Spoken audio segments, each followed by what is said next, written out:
बंगाल की इस magic victory ने बता दिया है कि बीजेपी की प्लानिंग, बीजेपी का एजेंडा, बीजेपी की रणनीति को मात देना मुश्किल ही नहीं नामुमकिन है। और इस रणनीति को बनाने वाले कौन हैं? गृहमंत्री अमित शाह हैं।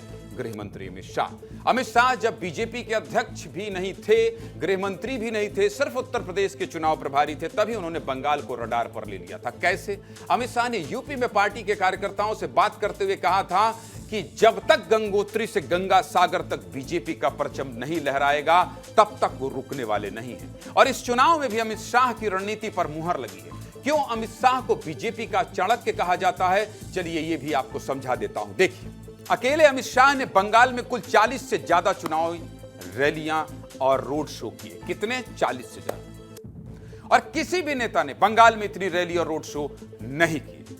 अमित शाह ने दिल्ली के बाद बंगाल को अपना दूसरा घर बना दिया था। उन्होंने चुनाव के समय ही इस बात का ऐलान कर दिया था कि वो चुनावों तक कहीं नहीं जाने वाले, वो अब बंगाल में ही डेरा जमाए रहेंगे। अमित शाह अपने माइक्रो मैनेजमेंट के लिए जाने जाते हैं। वो हर छोटी से छोटी बारीकी पर ध्यान देते हैं और इस बार भी उन्होंने यही किया।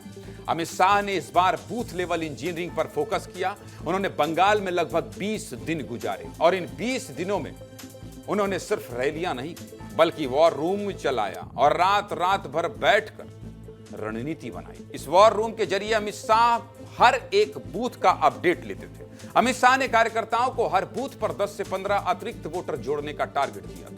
इस रणनीति को अगर आसान भाषा में समझना है तो ऐसे समझिए कि अगर एक सीट पर 300 बूथ हैं और हर बूथ पर 15 अतिरिक्त वोटर जुड़ रहे हैं, तो अपने आप बीजेपी के 3500 वोट बढ़ जाएंगे। समझ रहे हैं आप कितने छोटे लेवल पर प्लानिंग की जाती है? अमित शाह ने कार्यकर्ताओं को साफ कहा था कि हफ्ते में 4 दिन अपने क्षेत्र में रहना, रोजाना 5 से 6 मीटिंग्स करना और डोर टू डोर कैंपेन चलाना।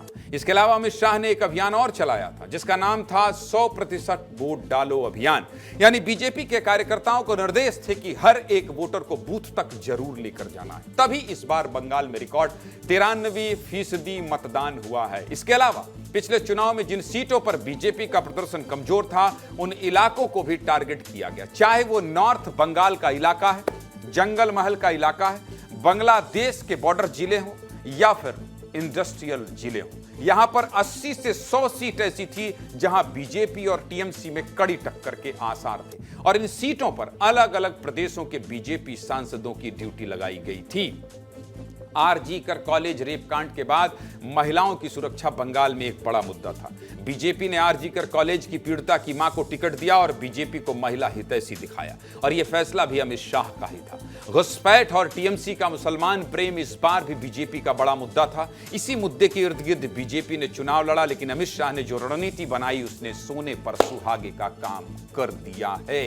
मैं बहुत दावे के साथ कहता हूं कि सीधे मुद्दे की बात का जो विश्लेषण हम आपको दिखाते हैं वो एक स्कूल पाठशाला की तरह दिखाते हैं। मेरी कोशिश होती है कि एक एक शब्द आपके जहन में उतर जाए और हमने जो आपको अमित शाह की रणनीति, बीजेपी जीतने की वजह बताई है, मैं बहुत दावे के साथ कह सकता हूं कि इतनी आसान भाषा में आपको ये सुनने देखने को कहीं नहीं मिलेगा। 22 अप्रैल को ही अमित शाह ने एक चुनावी रैली में कहा था 4 मई को दोपहर 1 बजते बजते टीएमसी और ममता दीदी को बंगाल से टाटा बाय बाय कर देगा। अमित शाह के चुनावी कैंपेन पर भी आपको एक रिपोर्ट दिखाना चाहता हूं, देख लीजिए फिर आगे बढ़ते हैं। देखिए रिपोर्ट।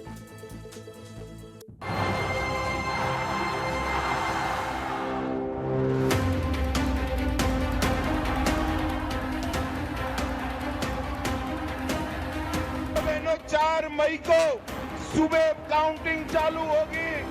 8 बजे बैलेट बॉक्स खुलना शुरू होगा।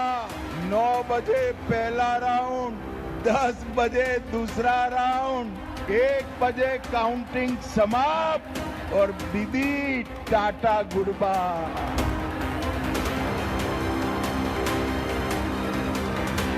मैं गुंडों को कहना चाहता हूं, 29 तारीख को घर के बाहर मत निकलना।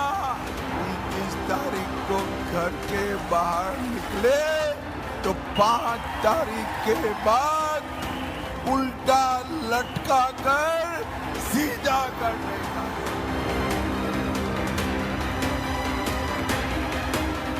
अरे दीदी, आपका टाइम समाप्त हो गया है। अब